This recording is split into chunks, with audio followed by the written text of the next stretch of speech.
சின்னம் போச்சே சளிமுக்கா, சோர்ந்து போவ சீமான் என்ன தொட்டாச்சு நீங்கியா.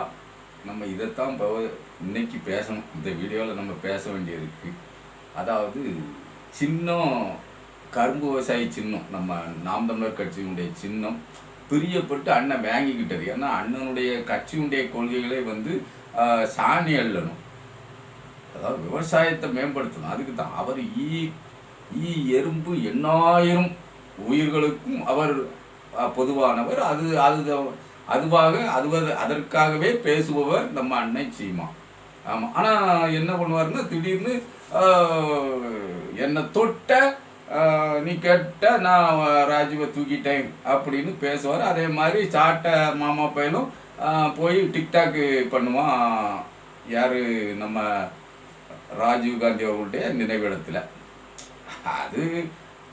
அது வேற ஒன்றும் இல்லை, காலுக்குள்ள குழி தோண்டுத முயற்சி தான், வேற ஒன்றும் இல்லை. அந்த மாதிரி முயற்சியில் அண்ணனும் ஈடுபடுவார், தொடர்ச்சியாக சீமானும் ஈடுபடுவார், நம்ம சாட்ட மாமா பயிலும் தொடர்ச்சியாக ஈடுபடுவான். அதில் அவர்களுக்கு தெரியும், தம்பிகளுக்கு நல்லா தெரியும். இந்த மாதிரி பேசுனா அப்பன்ஸு அப்படிங்கிறது தம்பிகளுக்கு தெரியும். ஒருபோதுமே அண்ணன் அந்த பேச்சிலேருந்து பின்வாங்க மாட்டார். அவர் ஒரு ஸ்டாண்ட் எடுத்தார்னு வைங்களேன், அப்படியே இதாகிடும். இப்போது நான் தம்பிகள்கிட்ட சில கேள்விகளை வைக்க வேண்டியிருக்கு. தம்பிகள் வந்து நீங்கள் கோச்சிக்கக்கூடாது. நீங்கள் அதாவது கோவிச்சுக்கிட்டதுக்கு நிறையா நியாயம் இருக்குது. இப்போ சின்னத்தை வாங்கினது தேசிய கட்சியிலிருந்து பாரதிய அபியுக்தா அது ஒரு கட்சி கர்நாடகாவில் ஆரம்பிச்சிருக்கான். பிஜேபியில் இருந்தவன் தான். பிஜேபியில் இருந்த நபருங்க மட்டும் இல்லை, வீரரெட்டிங்க ஆளு அண்ணாமலைக்கு நெருக்கமாக இருந்த நபர் யார், நம்ம தமிழ்நாடு மாநில பாஜக தலைவர் அண்ணாமலைக்கு நெருக்கமாக, அண்ணாமலை அங்கே ஐபிஎஸ்ஸாக இருந்தார்ல, அப்போ அண்ணாமலைக்கு நெருக்கமாக இருந்த நபர் தான் இந்த வீரரெட்டி. இப்போ இந்த கட்சியை ஆரம்பிச்சிருக்கிறது யாருக்காகன்னா, பிஜேபி சொல்லி தான் சில வாக்குகளை பிரிக்க வேண்டும் என்பதற்காக பிஜேபி சொல்லி தான் கட்சியை அந்த நபர் ஆரம்பிச்சிருக்கான். அதை வச்சு தான் அவன் நான் தேசிய கட்சி அப்படின்னு சொல்லி சின்னத்தை, கரும்பு விவசாயி சின்னத்தை வாங்குதான். அதாவது பதிவு பண்ணிட்டான், கரும்பு விவசாயி சின்னத்தை வாங்கிட்டான். அவ்வளவு எளிதாக அவன் தேசிய கட்சி அப்படின்னு பதிவு பண்ணி ஒரு கரும்பு விவசாயி சின்னத்தை வாங்கியிருக்கான்னா பெரிய விஷயம்தான். ஆமாம், அப்போ அது வந்து ரொம்ப சாதாரணமான விஷயம் இல்லை. அப்போ தேசிய கட்சிக்கான ஒரு யார் வேண்டுமானாலும் கட்சி பதிவு பண்ணிடலாம். அப்படின்னாலும் பதிவு தான் பண்ண முடியும், அங்கீகாரம் பெற முடியாதுன்னு வச்சுக்கோங்களேன். பதிவு பண்ணக்கூடிய அந்த கட்சி அவன் ஏதோ வாயில் வராத பேரை வச்சுருக்கான்னு வச்சுக்கிட்டோங்களேன். அந்த கட்சி எதற்காக இப்போ பதிவு பண்ணி கரும்பு விவசாயி சின்னத்தை வாங்கியிருக்கான் அப்படிங்கிறத பார்த்தா நம்ம அண்ணனுக்கு உல வைக்கணும்னு நினைக்கக்கூடாது. அந்த சின்னத்தை வச்சு கர்நாடகாவில் வாக்குகளை பிரிக்க வேண்டும். எதுக்கு? காங்கிரஸுக்கு போகிற வாக்குகளை பிரிக்க வேண்டும். இவர்கள் யார், நம்ம தேவகவுடா கட்சியும் பிஜேபியும் ஒன்று சேர்ந்துக்கிடும், கூட்டணி அமைச்சுக்கிடும். கூட்டணி அமைத்து கொண்டு அவர்கள் காங்கிரஸை எதிர்ப்பார்கள். காங்கிரஸுக்கு ஆதரவாக இருக்கக்கூடிய வாக்குகளை விவசாய சின்னத்தை வச்சு குறைந்தபட்ச வாக்குகள் பிரித்தாலே போதும், சில தொகுதிகளை வென்று விடலாம் அப்படிங்கிறது பிஜேபியினுடைய எண்ணம். அதற்காக இது வந்து அகில இந்திய கட்சியாக போட்டிருக்கானே தவிர, ஏன்னா மாநில கட்சி என்றால் அந்த மாநிலத்துக்கு மட்டும்தான் அது சின்னமாகும். நம்ம மாநிலத்தினுடைய கட்சி சின்னமாக தொடர்ந்து நாம் தமிழர் கட்சிக்கே இருந்துட்டு பேர் வந்த சின்னம், அதில் பிரச்சனை இருந்திருக்காது. ஆனால் அவன் அகில இந்திய கட்சின்னு அந்த ஆள் வாங்கிவிட்டான். அதனால் வந்து இப்போ பிரச்சனை என்ன, அண்ணனுக்கு பிரச்சனை ஆகிப்போச்சு. அந்த கரும்பு விவசாயி சின்னம் இதாகிட்டு அவன் வாக்குகளை பிரிப்பதற்காக பெரிய பொருட்செலவில் அந்த கட்சியை ஆரம்பிச்சிருக்காரு அந்த நபர். அண்ணனுக்கு வேண்டிய நபர் தான் அப்படின்னு நம்ம சொல்ல வேண்டியிருக்கு. சீமா அண்ணனுக்கு வந்து அண்ணாமலை வேண்டிய நபர்னா, அண்ணாமலைக்கு அந்த வீரரெட்டி ரொம்பவும் வேண்டிய ஆள் அப்படிங்கிறதுனால அண்ணன் ஒரு வகையாக அண்ணாமலைகிட்ட பேசி பிறக்கி அவர் தேசிய கட்சின்னு தமிழ்நாட்டுக்கும் சேர்த்து அங்கீகாரம் பண்ணியிருக்காரு. ஒரு 3 மாநிலம் 4 மாநிலத்தில் நான் தேசிய கட்சி அப்படின்னு சொல்லி அங்கீகாரம் சொன்னால் கூட தேசிய கட்சி அங்கீகாரம் கிடைச்சிடும். வாக்கு சதவீதம் 2வது. அந்த போக்குகள்லாம் பின்னாடி தான் வரும்னு வைங்களேன். இப்போ இவன் வந்து தேசிய கட்சின்னு தமிழ்நாட்டுக்கும் சேர்த்து அந்த ஆள் பதிவு பண்ணியிருக்காரு. அதனால் தமிழ்நாட்டில் சின்னத்தை கரும்பு விவசாய சின்னத்தை அண்ணன் பெற வேணும்னா பெரிய ரிஸ்க்கு தான். இதில் பெரிய சங்கடம் இருக்குது. ஆனால் அண்ணாமலை மனசு வைத்தால் நடக்கும். ஏன்னா உங்கள் தேசிய கட்சி பவர் எங்கே வேண்டாமனே நம்மக்கிட்ட நம்ம கைக்கூலி இருக்காருனே, அந்த கைக்கூலிக்கிட்ட சின்னத்தை கொடுத்துருவோம்னே அப்படின்னு அண்ணாமலை மனசு வச்சு சொன்னால், ஏன்னா அண்ணாமலையும் பொன்னாரையும் தான் நம்பிக்கிட்டு இருக்காரு நம்ம அண்ணன். கரும்பு விவசாய சின்னம் இருக்குது, நாம் உச்ச நீதிமன்றம் போய் பிடிக்கிட்டு வந்துடுவேன் அப்படிங்கிறது சொல்லலாம் ஒன்றும் நடக்காது, நடக்கிறதுக்கே வாய்ப்பு இல்லை. ஏன் அண்ணன் தான் சொல்லுவார, தம்பிகள்கிட்ட இப்போ தான் நான் அந்த கேள்விக்கே வரேன். அண்ணன் தான் சொல்லுவார, நான் ஆட்சிக்கு வந்தால் கடன்லாம் கட்ட மாட்டேன், மஞ்சள் நோட்டீஸ் கொடுத்துருவேன். அவன் வாங்கினா அவன்கிட்ட போய் வாங்கிக்க கடனை, நான் மஞ்சள் நோட்டீஸ் கொடுத்துருவேன். நீட்டு தேர்வா மருத்துவமனைகள்லாம் சுற்றி பூட்டு போட்டுருவேன். எத்தனை தடவை தான் இதை சொல்லியடா அப்படின்னு கேட்கக்கூடாது. அறிவு கட்டத்தனமாக அண்ணன் பேசுறதுக்கு நீ கை தட்டினிய. உன்னை வந்து நான் கடும் சொல்லால் எப்படி சொல்லன்னு தான் வருத்தப்பட வேண்டியிருக்கு தம்பி. நீட்டு தேர்வு நான் மருத்துவமனையை பூராத்தையும், மருத்துவக் கல்லூரியை பூராத்தையும், அது மருத்துவமனை தானே, அதெல்லாம் பூட்டி நான் சாவி எடுத்து அப்படியே அன்றைய பைக்கில் போட்டுக்கிடுவேன்னு அண்ணன் பேசும்போது நீ கையை கட்டான்னு தட்டினிய. அப்போ புரியலையா அண்ணன் பேசுறது அபத்தம், அறிவிலித்தனம் அப்படின்னு புரியலையா? பிறகு நான் ஜிஎஸ்டியா அதை நான் கெட்டுவேன்னு நினைக்க, கெட்ட மாட்டேன், நேப்பர் ஒருபோதும் கெட்ட மாட்டேன் அப்படின்னு அண்ணன் பேசினார்ல, அப்பவும் கையை தட்டுனிய. எது நடக்கும், எது முடியும், எதை இவர் சாதிப்பார், எதை சாதிக்க முடியும் சட்டத்துக்கு உட்பட்டு. நீ சட்டத்துக்கு உட்பட்டு தானே உன் கட்சை, இந்திய அரசியலமைப்பு சட்டத்துக்கு உட்பட்டு தான் உன் கட்சை பதிவு பண்ணியிருக்க. அப்போ அந்த சட்டத்துக்கு உட்பட்டு தானே நீ அதிகாரத்துக்கு வந்தாலும் நடக்க முடியும். அதை தாண்டி முட்டாள்தனமாக பேசுது, அறிவு கட்டத்தனமாக பேசுது, ஆவேசத்துக்காக பேசுறது, அங்கே இருக்கவே ஹோன்னு விசில் அடித்து கை தட்டுறதுக்காக பேசுது. அறிவிலி கூட்டமே நீ அண்ணன் பேசுறது தவறு, இது சாத்தியமற்றது அப்படின்னு ஏன் புரிய மாட்டேக்கு? ஈழத்திலே ஒன்றுமே அறுத்து தள்ள முடியாம தானப்ப எல்லாரும் மாண்டு போனாங்க. நீ ஈழத்தை வாங்கி தருவேன், இங்கே இருந்துக்கிட்டே ஈழத்தை வாங்கி தருவேன், நெய்தல் பட கட்டுவேன். ஏன் அந்த நெய்தல் படம் கட்ட முடியுமா? இது உனக்கு நம்பிக்கை உரியதாக இருக்கான். இவன் சொல்லுறது நம்பிக்கைக்குரியதாக இருக்கான். இங்கே ஒரு மக்கள் நம்பிக்கையை பெற்று ஒரு எம்எல்ஏ சீட்டு பெற முடியல, அதுக்கு வக்கு இல்லை. அப்படி இருக்கும்போது நீ எப்படி ஈழத்தில் போய் அரசு அமைக்க முடியும்? நீ அமைக்கிறதில்லை. அங்கே ஒரு தனியாக குடியரசை அமைத்து கொடுக்க உன்னால் முடியுமா? சீமானால் முடியுமா? முடியாதுல்ல. ஏன் இந்த வெளிநாட்டில் இருக்க ஈழ உறவுகளும் புரிஞ்சுக்கிடலை? அந்த ஈழ உறவுகள் புரிஞ்சுக்கிடவும் இல்லை. தமிழ்நாட்டிலும் தீவிரவாத கூட்டத்தை வளர்ப்பதற்கு வெளிநாட்டில் இருக்க ஈழ உறவுகள் மூலதனம் போடுகிறார்கள் அப்படிங்கிற ஐயம் இருக்கிறது. அந்த ஐயத்துக்கு சாட்சியாக தான் இப்போ வந்து சாட்டை மாமாவை இருக்கான். அவன் போட்ட வீடியோக்களெல்லாம் இப்போ என்ன திரும்ப கேட்டிருக்கேப்பா, பயல் போட்டு கொண்டா நான் வீடியோக்கள் எல்லாத்தையும் ஃபுல்லாக பார்த்துட்டு உன் கட்சி நிலைமை எப்படி இருக்குது, உனக்கு கீழோடி ஆப்பு வைக்கணுமா அப்படின்னு கேட்டுட்டு இவன் எல்லாத்தையும் போட்டு விட்டுட்டான். இப்போ அர்ஜெண்டாக நான் உங்களுக்கு நல்லதுக்கு தான் சொல்லுவேன். நான் சொல்லுகின்ற வீடியோ நான் ஒரு சாதாரணமாக இருக்கலாம், ரொம்பவும் சாதாரணமானவனாக இருக்கலாம், ஆனால் நுணுக்கமாக சொல்கிறேன் கேளுங்க. தம்பிகள் வந்து நீங்கள் என் வீடியோ பார்க்கல, முடக்கிறதுக்கு என்ன வேலைகள் உண்டோ அதெல்லாம் செய்தியை நான் ஒருவன் பேசி அண்ணன் கட்சி அழிஞ்சு போகும் என்றால் அவ்வளோ பலகீனமாகவா நீங்கள் இருக்கிறீர்கள்ன்ட்டு நான் கேட்கறதுல நியாயம் இருக்குல்ல. அப்போ என் வீடியோ நீங்கள் பார்க்க விரும்பாத காரணம் நான் அத்தனை வலுவான கருத்துக்களை உங்கள் மீது வைக்கிறேன். அதுபடி தான் நடக்குங்கிறது உங்களுக்கு தெரியுது. அதனால தான் என்னை முடக்க பாக்கி 100 பேர்கிட்ட பகிருங்கப்பா. நான் சொல்கிறது கருத்தை 100 பேர்கிட்ட பகிருங்க. நீங்கள் பகிர்றதுனால எனக்கு விளம்பரம் ஆகிலாம் எனக்கு ஒரு பெரிய கிரெடிட் கிடைக்க போகிறதில்ல. நீ சொல்கிறது 200 ரூபாயும் கிடைக்காது, 1000 ரூபாயும் கிடைக்காது, அதுக்கு வாய்ப்பும் இல்லை. ஏன்னா நம்ம சேனல் வந்து இந்த வருமானம் ஈட்டக்கூடிய தன்மையில் நம்ம உள்ளே போய் சேரலாம். அதை நீங்கள் முதல்ல புரிஞ்சுக்கிடுங்க. கிட்டத்தட்ட 20,000 வியூஸ் போனால் தான் வருவாய் ஈட்டுவதற்கான ஒரு வீட்டில் 20,000 வயசு போனால் தான் வருவாய் ஈட்டுவதற்கான வழிமுறைகளை திறக்கும். அதுக்கு முன்னாடிலாம் ஒன்றும் நடக்காது. அதனால் நீங்கள் வந்து எனக்கு எதுவும் வருவாய் கிடைத்து விடுவோமே, அந்த வருவாய் கிடைக்க விடாத அளவுலையாவது தடுத்து இவனை கீழே போடணும் அப்படின்னு நினையாதுங்க. நீங்கள் இன்னும் 100 பேருக்கு பரப்புங்க, பயிருங்க. அப்போதான் உங்கள் கட்சிக்கு நல்லது. நல்லது தான் சொல்லுதேன். வேற என்ன கேடு என்ன சொல்லிட்டு இருக்கீங்க? அண்ணனை வைகிறேன் என்றால் நல்லதுக்கு தான்.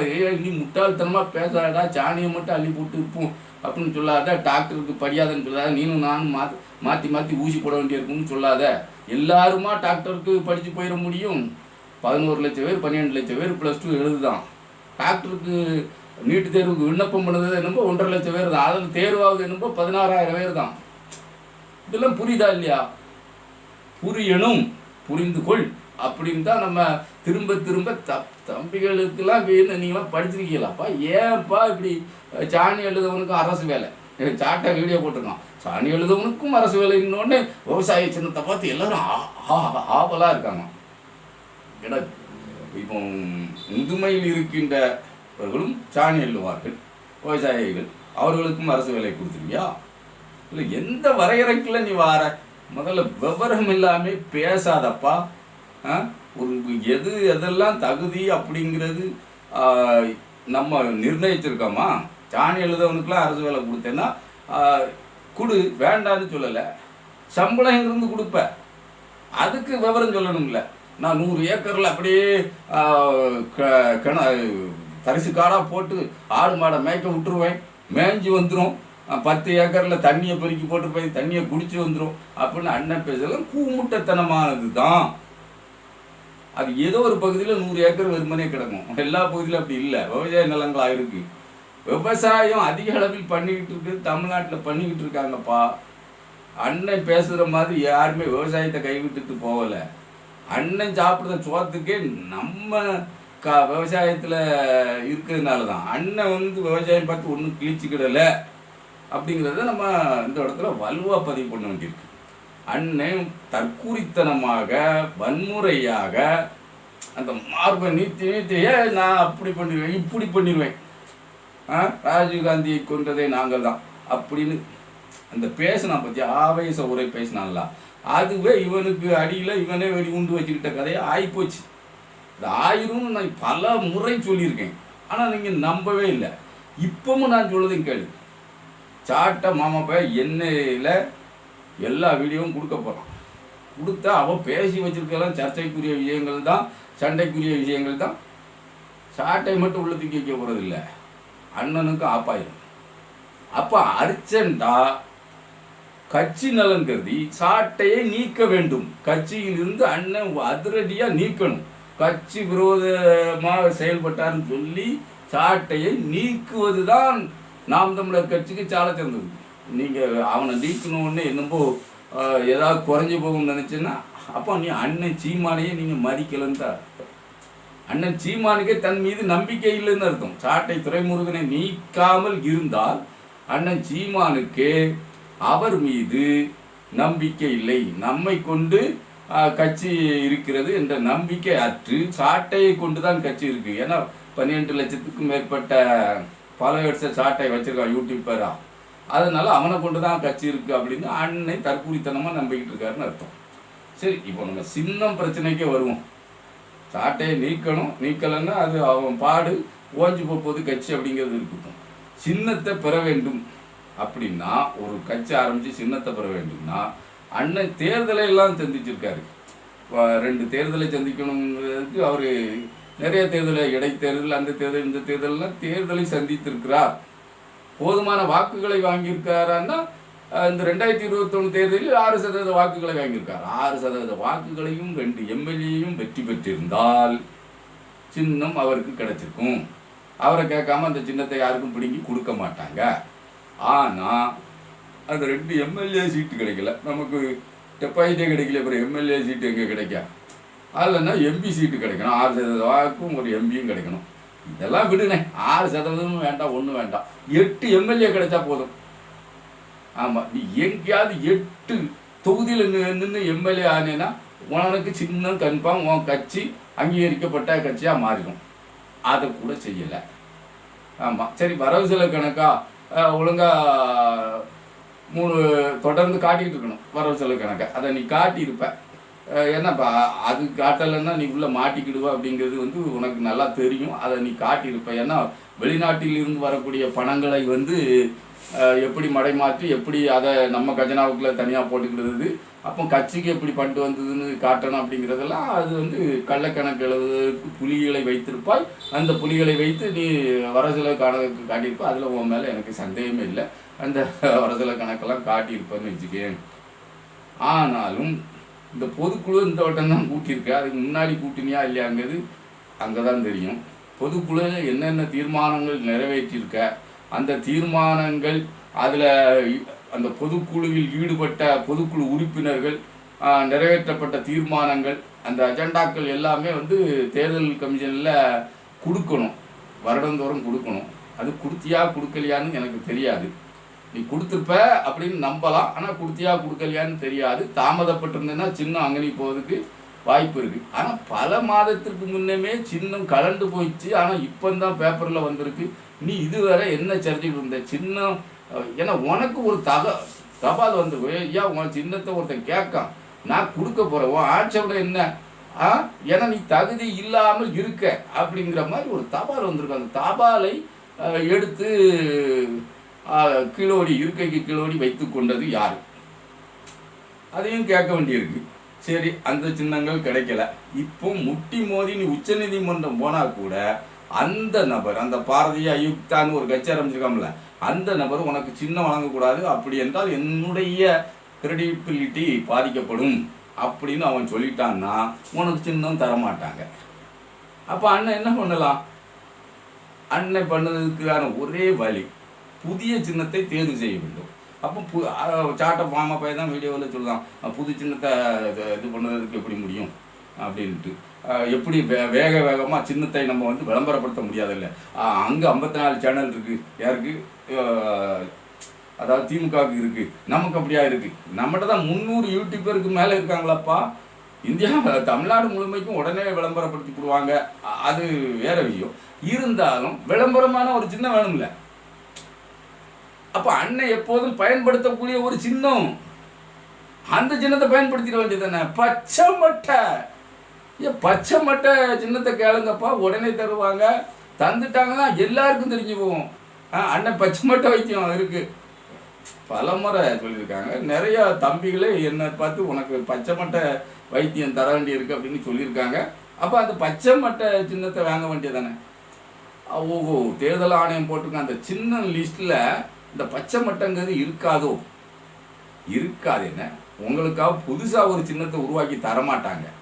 இருக்கிற அவங்க வச்சிருக்க சட்டப்படி அந்த ப்ராசஸில் என்ன சின்னம் இருக்கோ அதைத்தான் உங்களுக்கு தருவாங்க. அதெல்லாம் புதுசாக ஒரு சின்னம் தரமாட்டாங்க. என்ன அப்போ என்ன செய்யலாம்? அது பச்சை மட்டை இருக்காது. அப்போ யோசிப்போமே, ஒன்று செய்ய, நானே உனக்கு நான் தான் எடுத்து தரேன். அகிலேஷ் யாதவ் சமாஜ்வாடி பார்ட்டி தலைவர், அவருடைய சின்னம் சைக்கிள், ஃபேமஸான சின்னம். இங்கே தமிழ்நாட்டில் ஃபேமஸான சின்னம், தமிழ் மாநில காங்கிரஸ் முன்னாடி வச்சுருந்த சின்னம். அந்த சின்னத்தை அகிலேஷ் யாதவ்கிட்ட பேசி நீ வாங்கு. அவங்க தேசிய கட்சின்னா கூட உனக்கு தருவதற்கு வாய்ப்பு இருக்குது. தேவநாதன் மூலமாக பேசேன். இப்போ என்ன கெட்டு போச்சு? ஒரு பிரச்சனையும் கிடையாது. சைக்கிள் சின்னம் வாங்கு, உடனடியாக எல்லா பக்கமும் ரீச் ஆயிரும். சைக்கிள் சின்னம் ரீச் ஆயிரும். நான் இப்போ உங்களுக்கு எதிராகப்பா பேசியிருக்கேன் தம்பிகள், நாம் தமிழர் தம்பிகளுக்கு எதிராக நான் எதையாவது பேசியிருக்கேன்? நான் உனக்கு சாதகமாக தான் பேசிக்கிட்டு இருக்கேன். எல்லாமே உனக்காகத்தான் பேசிக்கிட்டு இருக்கேன். நீ என்னடான்னா வீடியோவுக்கு ரூட் அடிக்கன்ட்டு இது புகார் அளித்து கீழே தள்ளிக்கிட்டு இருக்கியா? இது நியாயமாப்பா? ஆனால் நீங்கள் செய்தது ஜனநாயகம் தான், அதை நான் ஒன்றும் வெறுக்கலை, வரவேற்கிறேன். ஆனாலும் நான் பேசுறதுல என்ன தவறு இருக்குங்க? இப்போ சைக்கிள் சின்னத்தை வாங்கு, வர வழி இல்லை. நீ போராடி உச்ச நீதிமன்றம் போராடி மண்டையை உடைக்க இதெல்லாம் வேண்டாம், அது வேஸ்ட்டு. அப்புறம் விஜயலட்சுமி வேற சின்னம் போச்சுன்னுட்டு சாட்டையிட்ட சொல்லி எதுவும் ரூம்பு போடுறதுக்கு அண்ணன் மண்டையை போட்டுக்கிட்டுறாம அதையும் கவனிச்சு விடுங்க தம்பிகள். போதுண்டா சாமியே சீமா, போதுண்டா இதெல்லாம், இந்த காசுமாவெல்லாம் போதும். அந்த அம்மா வேறு ஏற்கனவே தமிழ்நாடு வரப்போகுதுங்க. நீ சின்னம் போச்சுங்க கவலையில் ரூம் போடணுன்ட்டு ஆசைப்பட்றாத. அப்படின்னு சொல்லுங்கப்பா, துணிஞ்சு சொல்லுங்க. உங்கள் மனசுக்கு தென்படுறது எது நியாயமோ அதை துணிஞ்சு சொல்லுங்கன்னு சொல்லுதேன். சைக்கிள் சின்னத்துக்கு ஐலேஸ் யாதவ்கிட்ட பேசினெல்லாம் கிடைக்கும். அவர் மனசு வச்சிருவார், பிரச்சனையே கிடையாது. அண்ணன் தான் பஞ்சாப்ல என்கிட்ட சிங்கு இருக்காரு, இராணுவத்தில் அவ்வளோ பேர் இருக்காங்க அப்படின்னு சொல்லுவார். ஏன் உத்தரப்பிரதேசத்தில் ஒருவர் இல்லையா என்ன? அகிலேஷ் யாதவ்கிட்ட பேசி சைக்கிள் சின்னத்தை தமிழ்நாட்டுக்கு மட்டும்தானே அண்ணனுக்கா வேங்க.